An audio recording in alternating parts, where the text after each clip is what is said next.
Wait coding అంటే just typing కాదు. ఈ ఆపరేటర్స్ తెలిస్తేనే నువ్వు real programmer. Welcome to day 5. First arithmetic operators అంటే ఏం కాదు, మనకి ఇష్టం లేని మ్యాథమెటిక్స్ ఉంటుంది కదా, ఈ అర్థమెటిక్ ఆపరేటర్స్ యూజ్ చేసి మనం పైథాన్ లో మ్యాథమెటికల్ ఫంక్షన్స్ అనేవి చేస్తాం. ప్లస్, మైనస్, మల్టిప్లై, డివైడ్ ఈ ఆపరేటర్స్ యూజ్ చేసి.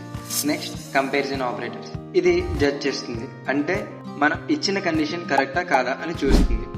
For example 10 greater than 2 true కాబట్టి కండిషన్ ట్రూ అని చెప్తుంది. 10 లెస్ దెన్ 2 ఫాల్స్ అయితే ఫాల్స్ అని చెప్తుంది. తర్వాత లాజికల్ ఆపరేటర్స్. ఇది ఒక మైండ్ గేమ్ లాంటిది, మల్టిపుల్ కండిషన్స్ ని ఒకేసారి చెక్ చేస్తుంది. అండ్, ఆర్, నాట్ ఇలాంటి ఆపరేటర్స్ యూజ్ చేసి. Fourth one membership operators. ఏదైనా డేటా ఆల్రెడీ ఉందా లేదా అని తెలుసుకోవడానికి యూజ్ చేస్తాం. అంటే లెటర్ ఏ ఇన్ యాపిల్, ఏ అనే లెటర్ యాపిల్ అనే వర్డ్ లో ఉంటే ట్రూ, ఒకవేళ లేకపోతే ఫాల్స్ అని చెప్తుంది. Fifth one assignment operators. చెప్పలేంటిది షార్ట్ కట్ కి. ఎగ్జాంపుల్ చూద్దాం. x equal to x plus 2, దీన్ని x ప్లస్ ఈక్వల్ టు 2 అని రాస్తాం. ఈ విధంగా సింపుల్ గా అయ్యేలా చూస్తుంది. ఇంకా చాలా ఉన్నాయి, కానీ ఇవి basic operators. Follow for day 6. అలానే దీని ఆన్సర్ తెలిస్తే కామెంట్ చేయండి.